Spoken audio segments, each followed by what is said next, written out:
Bike पे सफर करता है और आगे से बिल्ली गुजर जाती है ना,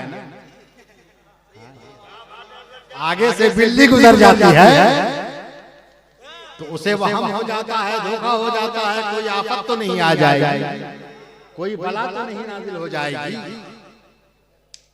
हाँ? मगर खुदा की कसम, इल्मे दीन हासिल करने वाला जब इल्मे दीन हासिल करता है और जब वो सफर करता है, आगे से बिल्ली गुजरती है तो उसे कोई वहम नहीं होता है, उसे कोई धोखा नहीं होता है, वो किसी वहम में मुब्तला नहीं होता। वो जानता है कि बला और आफत गुनाहों से नाजिल होती है, ये बिल्ली के गुजरने से नाजिल नहीं। नारे तकबीर, नारे रिसालत, मा असाबकुम मिन मुसीबतिन फबिमा कसबत ऐदीकुम।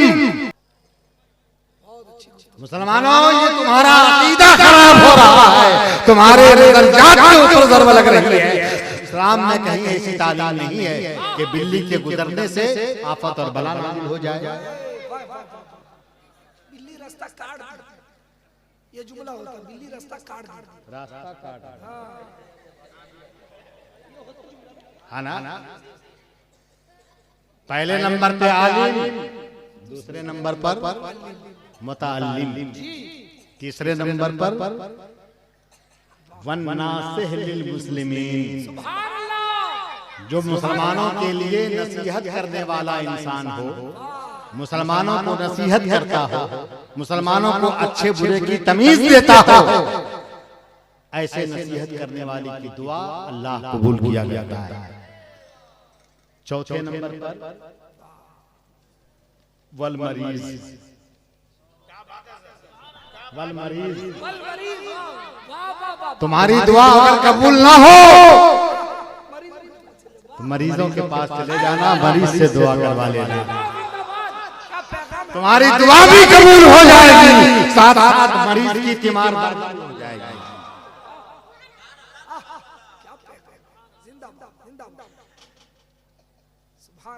तो चौथे नंबर पर मरीज और पांचवें नंबर पर यतीम, यतीम। आज मुआशरे का हाल इतना गिर चुका है, इतना बदतर हो चुका है। तीन तरह के आदमी, कौन कौन? पहले नंबर पे वो औरत जिसका शौहर गुजर चुका, औरत जवानी की मंजिल में है, एक दो औलाद भी उसके पास हैं, औलाद के बचपने में बाप उसका गुजर जाता है, रुखसत हो जाता है, 4 महीने 10 दिन औरत इद्दत गुजारती है और इद्दत गुजारने के बाद चूंकि वो जवान है, वो खूबसूरत है, उसे दूसरे निकाह का पैगाम आता है। औरत जवाब देती है कि अगरचे शरीयत ने मुझे इजाजत दिया है, मगर मैं अपने यतीम बच्चों की खातिर अब दोबारा किसी से निकाह ना करूंगी। यतीम बच्चों की खातिर मैं किसी से निकाह ना करूंगी, जैसे भी हो गुर्बतो इफलास में, तंगदस्ती में अपना पेट काट करके मैं अपने यतीम बच्चों की परवरिश करूंगी। तो पांचवें नंबर पर किसकी दुआ? यतीम की दुआ। छठे नंबर पर वल हाज, हाजी की दुआ, हाजी हाजियों की दुआ। सातवें नंबर पर मुजाहिद की दुआ, मुजाहिद की दुआ, चाहे वो मुजाहिद मिल्लत हो या नेमत मिल्लत, मुजाहिद की दुआ। और 8वें नंबर पर, 7वें नंबर पर गाजी की दुआ, गाजी जो मैदानी जंग में जाता है, जिहाद करता है, जिहाद करके फिर वापस रुखसत होता है, गाजी की दुआ। और 9वें नंबर पर वल वलदुल मुतीउ लिवालिदैहि, वो औलाद जो अपने माँ बाप की फरमाबरदार होती है, माँ बाप की फरमाबरदारी किया करती है, ऐसे औलाद की दुआ अल्लाह ताला कबूल किया करता है। माँ बाप को बख्श दीजिए। आका इरशाद फरमाते हैं कि जो औलाद अपने माँ बाप की फरमाबरदार होगी, उस औलाद की दुआ अल्लाह ताला कबूल किया करता है। और 10वें नंबर पर वल मरअतुल मुतीअतु लिज़ौजिहा, वो फरमाबरदार औरत जो अपने शौहर के खिलाफ जुबान नहीं खोलती है, शौहर की फरमाबरदार होती है, शौहर की फरमाबरदारी किया करती है। ऐसे फरमाबरदार औरत और बीवी की दुआएं अल्लाह ताला कबूल किया करता है।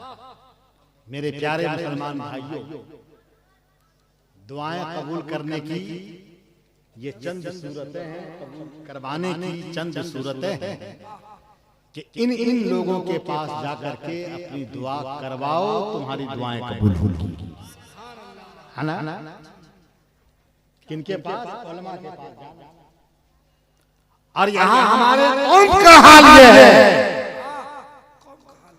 कौम का हाल ये है कि कभी वो उलमा के खिलाफ जुबान खोलती है तो कभी इमाम के खिलाफ जुबान खोलती है।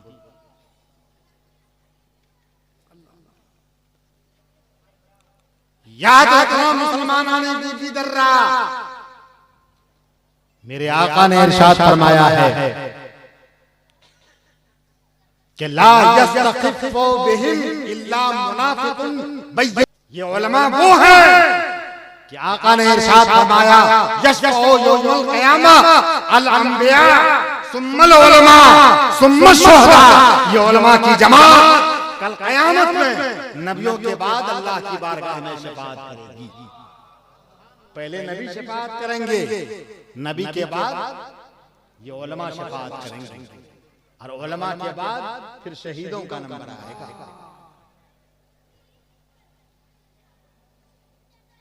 अच्छा एक बात बताइए, है ना, लोग इमाम के पीछे नमाज भी पढ़ते हैं, समझे नहीं? नमाज भी पढ़ते हैं, यानी अपनी इबादत को हवाले किसके कर दिया? बोलो बोलो, किसके कर दिया? अच्छा ये बताइए कि आप लोगों ने देखा है अपने इमाम को वजू करते हुए? आप तो वजू बना करके गए मस्जिद में, जमात खड़ी हुई, आपने कहा इब्तिदा बिहाज़ल इमाम अल्लाह जी, है ना? आपने अपने इमाम को वजू बनाते हुए देखा? अरे बोलो ना यार, देखा? और बगैर वजू के नमाज नहीं होती है, ये बात तय है। तो आपने वजू बनाते हुए आपने इमाम को नहीं देखा, आपने उसकी इक्तिदा कैसे कर लिया? बहुत अच्छा नुक्ता है हजरत।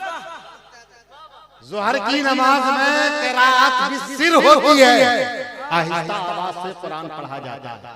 अगर किसी ने बुलंद आवाज से पढ़ दिया तो उलमा से पूछ लीजिएगा, फतवा की नमाज नहीं होगी, नमाज से फिर से लौटानी होगी या सजदाए सहव करना होगा, है ना? जिस नमाज में बुलंद आवाज से पढ़ा जाता है उसमें आहिस्ता पढ़ दिया, जिसमें आहिस्ता पढ़ने का हुक्म है उसमें जोर से पढ़ दिया तो नमाज बलफ्ज़े दिगर नहीं होगी, मक़मू तहरीम नहीं। ये आपके समझाने के लिए कहता हूँ, नमाज नहीं होगी। फिर से लौटाना वाजिब, फिर से लौटाना वाजिब। बात समझ में आई ना? तो चलिए, ज़ोहर की नमाज थी, असर की नमाज थी, जिसमें आहिस्ता कुरान पढ़ा जाता है, आपने पीछे से इक्तिदा कर लिया, इक्तदैतु बिहाज़ल इमाम। क्या आपको मालूम है कि इमाम ने नमाज में कुरान पढ़ा?